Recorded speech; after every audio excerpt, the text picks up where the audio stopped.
Hey everyone, happy Wednesday. This is Jamie Russo. I am the host of the Everything Coworking podcast, and my mission is to help operators and their community managers attract and retain their best members. So, we are talking today about buying a building for your co-working space. So if you're here, give me a wave because I can't see you. I'm using an app called Ecamm, and so I can only see you if you comment. So give me a thumbs up or something if you're with me. So this week on the podcast, I had a guest. He is one of my co-working startup school students, Maurice. He is the co-founder of MKE Cowork, which is in West Allis outside of Milwaukee. So Matt was a true gift to my cohort because he helped us a lot with real estate questions and questions about working with banks. So I am not an expert on everything, and I love it when I have somebody who jumps into one of my cohorts and can answer questions that I don't have a background in. So I am not an expert, but today we're just going to kind of go through a little bit of discussion about buying commercial real estate. So I have some notes because I need notes today. So I just want to start with when might you think about buying commercial real estate if you're opening a co-working space? So about half of my co-working startup school students own their building. And this, for some reason, always surprises me, probably because my background is not in real estate and I've never owned a space. So I've had two co-working spaces and have not owned either one. And I will tell you, in both cases, there could be reasons for owning. I owned a space in Chicago and I got into a neighborhood that was gentrifying. And I will say it turned out to be not 100% the right location, which is a good reason not to buy when you haven't totally verified the location. And it was my first space. And so I didn't have a framework for thinking about how to choose a location the right way. And so that's one of the things that I teach in my co-working startup school today so that you don't make that same mistake. But the building ended up being sold, and I, often thought, oh, I wish that had been me who had thought to buy it before I invested so much in the space. And then in my Palo Alto space, which I did with a partnership, our rent doubled after 7 years. And so Matt makes the point on the podcast that sometimes we're tempted to think about ownership because it gives us more control. And we hate feeling out of control over a business that we run. And when your rent doubles, it made our model not work anymore. So we had to close up shop after 7 years. But we'll cover that example in one of the reasons why you may not want to buy. But so let's talk about buying. If you are in a market where it might make sense, the economics can be appealing.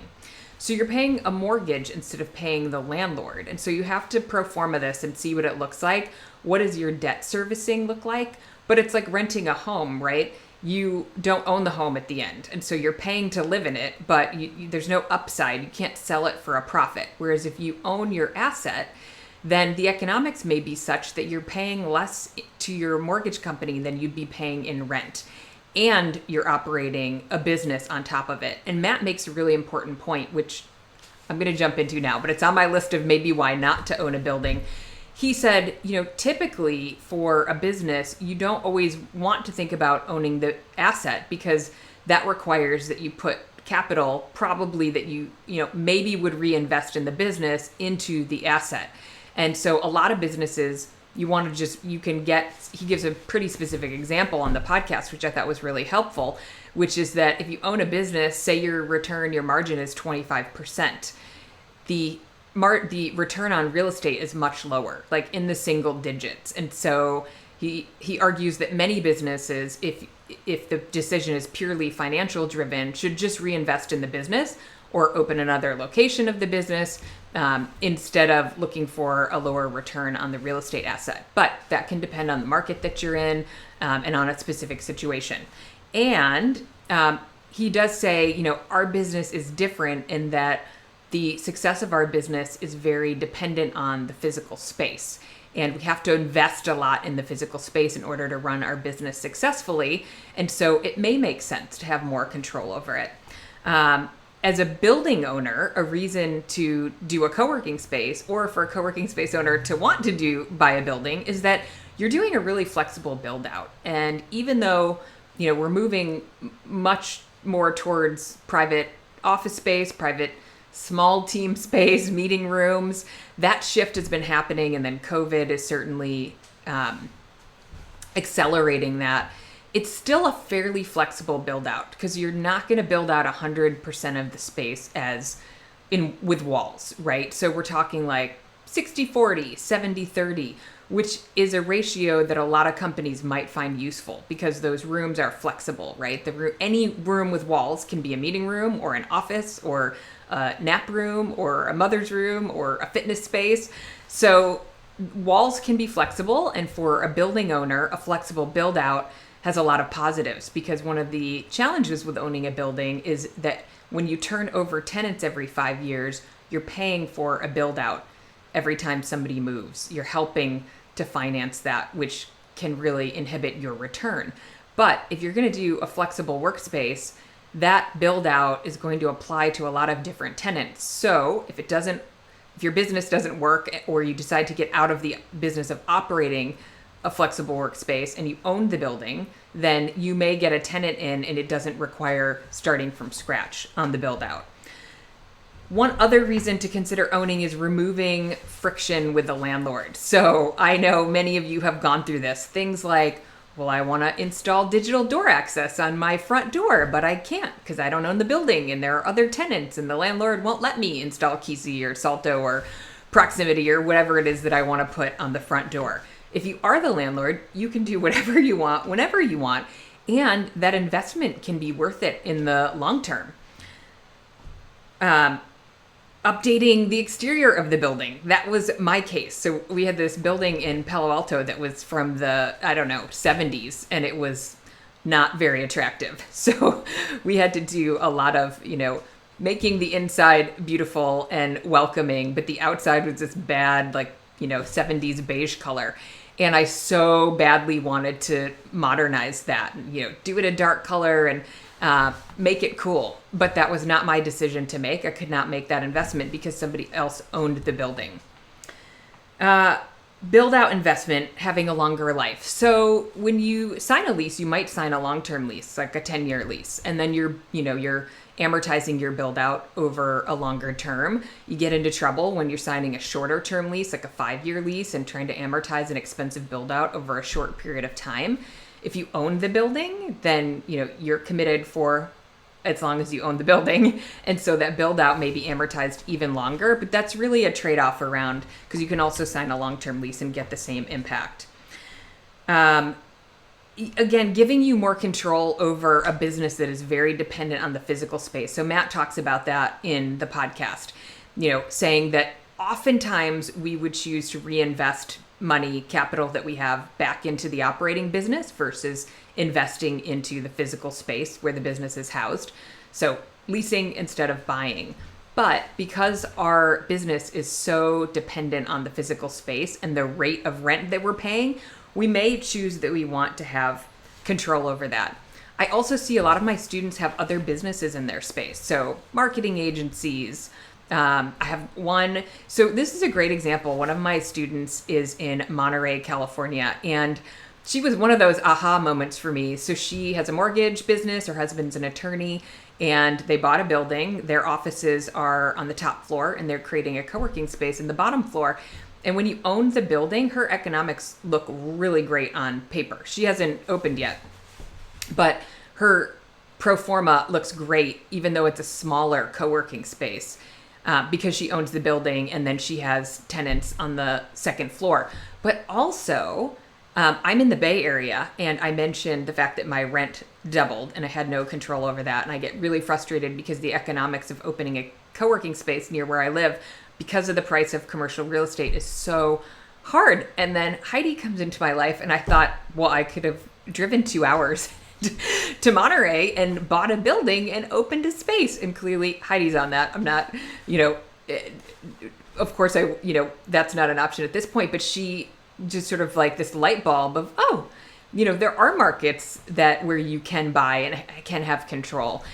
And I will say, I'm not sure about buying a building somewhere where you don't live, because I think one of the reasons people do this is to be even sort of more integrated into the community, right? You own real estate, you've planted some roots, this is where you live, and that may be just another sort of emotional and not financial reason for buying a building. It's because just it's kind of how you want to participate in the community. You want to give something and you want to have control over that asset. And I think for many of my members, that's one of the reasons they do it. So we could get into segging into kind of why not. We talked about saving your capital to invest in the operating business. If you're managing co-working spaces and you want to expand your brand and you want to do multiple locations, you probably want the cash flow from your first location to help you fund a second location, and putting that cash flow into buying a building may not make sense. It might just slow you down. If you want multiple locations, if you only want one location, buying a building may make sense, or you could start with buying and then maybe you lease the other spaces. There are a lot of ways to do it, but it's a consideration that you want to make.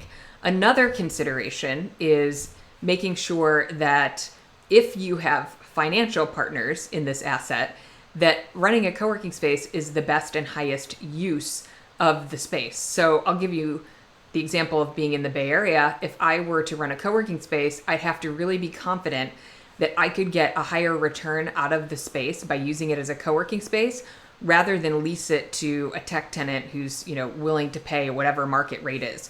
Market rate, at least before COVID, I was looking at a sublease space in my town, $80 a square foot. So is $80 a square foot, if I'm buying the building and I have partners in that purchase, then is that going to get the highest return, or are we better off with a tenant? So it depends a lot on market factors and what your goals are and what the financial situation is for putting the capital together to buy the building. Another why not is you don't want to be the one in charge of managing and sort of budgeting for the heavy lift expenses that come with owning a building. Something's wrong with the roof, you have to fix it. Something's wrong with the elevator, you have to fix it. You can't call the landlord, right? You're in charge. It's kind of like buying a home. Don't you always feel if you own a home, there's always some sort of maintenance project, or many of them on the list? I know we have them all the time. Always something you have to replace or update. And so you're constantly budgeting for those things. And you can't just call someone else to fix them or put in new carpet. You have to do that. But you get the full return of that investment, which is the upside. I literally can't read my last note. You're not sure? Oh, you're not sure about the location. So don't buy the building if you're not 100% sure it is the exact right location for a co-working space. I mentioned my space in Chicago. It was an up-and-coming neighborhood.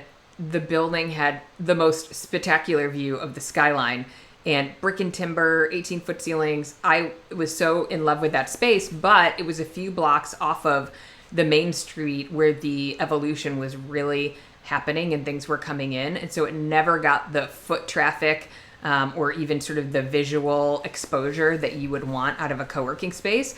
Great space for like a tech tenant or some company who could, easily tell their employees to show up at a certain space and give them this beautiful view and the beautiful space. But in hindsight, not the 100% perfect location for a co-working space. So I was glad I didn't own the building if that was the purpose. So if you have a great location and you've already validated it, maybe that's when you look to buy the building. So you want to make sure you go through a really good process for validating the location before you invest in the space. So we're almost at 15 minutes here. I see a couple of people watching. Any questions or comments on owning real estate before we wrap it up? I think it can be a great opportunity. I think Matt, listen to the podcast if you haven't done that yet. Matt shares some really good insights in terms of how to get started and how to kind of be in the flow and to learn enough so that you know that you're serious when you start working with brokers. And he talks a little bit about that broker dynamic and how to get into the flow of deals, which I thought was really helpful for anybody who's not experienced and knows nothing about buying commercial real estate. And he recommends a podcast and a couple of other resources if you're interested in learning more. So That's it for today. Thank you guys. We'll see you same time, same place next Wednesday.